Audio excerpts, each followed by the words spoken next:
సునాదస్వరము June 19.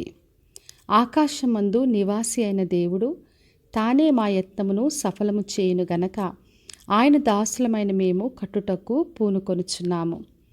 Nehemiah గ్రంథము 2వ అధ్యాయము 20వ వచనం. మన దేవుడు మన ప్రయత్నమును సఫలము చేసే దేవుడు.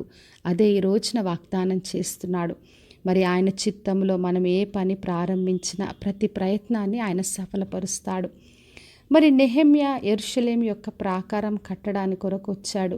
అందరినీ సమకూరుస్తున్న సమయంలో కొందరు వ్యక్తులు వచ్చి మరి హేళన చేస్తూ మాట్లాడారు. ఆ పనిని తృణీకరించారు. మరి రాజు మీద తిరుగుబాటు చేస్తున్నావని చెప్పారు. వారికి నెహెమ్యా జవాబు ఈ విధంగా ఇచ్చాడు. మరి ఆకాశమందు నివాసి అయిన దేవుడే తానే మా యత్నమును సఫలము చేయును అంటున్నాడు. మరి నేను వచ్చాను, నేను ఈ పని చేస్తానని నెహెమ్యా చెప్పలేదు. కానీ దేవుడి పైన ఆధారపడి దేవుడే ఆ ప్రయత్నాన్ని సఫలపరుస్తాడని చెప్పాడు. మరి దాసులమైన మేము అందుకే కట్టడానికి కొరకు మేము ప్రారంభించాము, ఈ పనిని పూనుకున్నామని చెప్పాడు. తర్వాత వాళ్ళతో ఒక మాట చెప్పాడు. మరి యెరూషలేములో మీకు భాగమైన స్వాతంత్రమైన జ్ఞాపక సూచన లేదని చెప్పాడు. మరి వాళ్ళెవరు కూడా మొదటి నుంచి ఉన్నవాళ్ళు కాదు. నెహెమ్యా ఉపవాసం ఉండి ప్రార్థన చేశాడు. దేవుని నుండి జవాబును పొందుకున్నాడు. తర్వాత ఆ పనిని పూనుకోవడానికి ఆయన ప్రారంభించాడు. వాళ్ళందరినీ సమకూర్చాడు. అందులో ఎక్కడ కూడా వాళ్లకు భాగం లేదు, స్వాతంత్రం లేదు, జ్ఞాపక సూచన లేదు. అందుకే ఖచ్చితంగా ఈ మాటలు చెప్పాడు. మరి మనము కూడా దేవుని పనిని ఆయన చెప్పిన దాన్ని మనం చేస్తున్నప్పుడు కొందరు వ్యక్తులు హేళన చేస్తారు, ఎగతాళిగా మాట్లాడతారు. వాళ్ళ మాటలు విని మనం పని ఆపకూడదు. కానీ దేవుని వైపు చూస్తూ మనం పనిని కొనసాగించాలని ప్రభు కోరుతున్నాడు.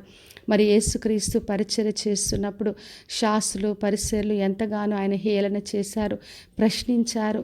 మరి వారిని చూసి యేసుక్రీస్తు ఆగిపోలేదు. కానీ దేవుని చిత్తాన్ని నెరవేరుస్తూ ఆయన పనిని కొనసాగించి ముగించాడు. అందుకే హెబ్రీయులకు రాసిన పత్రిక 11వ అధ్యాయం 2వ వచనం రాయబడి ఉంది. మనకు విశ్వాసమును కర్తను కొనసాగించువాడైన యేసు వైపు చూస్తూ ముందుకు పరిగెత్తాలని. కాబట్టి నా ప్రియ సహోదరి సహోదర, దేవుడు అప్పగించిన ఏ పనైనా మన విశ్వాసంతో ముందుకు కొనసాగిద్దాం. ఆయనే మన ప్రతి ప్రయత్నాన్ని సఫలపరిచే దేవుడు. ఎవరు ఏది ఎగతాళి చేసినా పట్టించుకోకుండా దేవుని వైపు చూస్తూ ఆయన చేతికి అప్పగించి ముందుకు కొనసాగి ముగించుదాం. ప్రార్థన చేసుకుందాం. పరలోకమందున్న మా తండ్రి, మా దేవ, ఈరోజు ఇచ్చిన వాగ్దానం కొరకే వందనాలు. ప్రతి ఒక్కరిని దీవించి ఆశీర్వదించండి ప్రభువా. వారు చేస్తున్న ప్రతి పనిని సఫలపరిచి మీరే మహిమను పొందమని యేసు నామములో అడిగి వేడుకొంచున్నాను తండ్రి, ఆమెన్. ఈ శుభవచనము వినుచున్న ప్రతి ఒక్కరి జీవితంలో నెరవేర్చబడునుగాక. నేను మీ ప్రియ సహోదరి మంజులా చరణ్.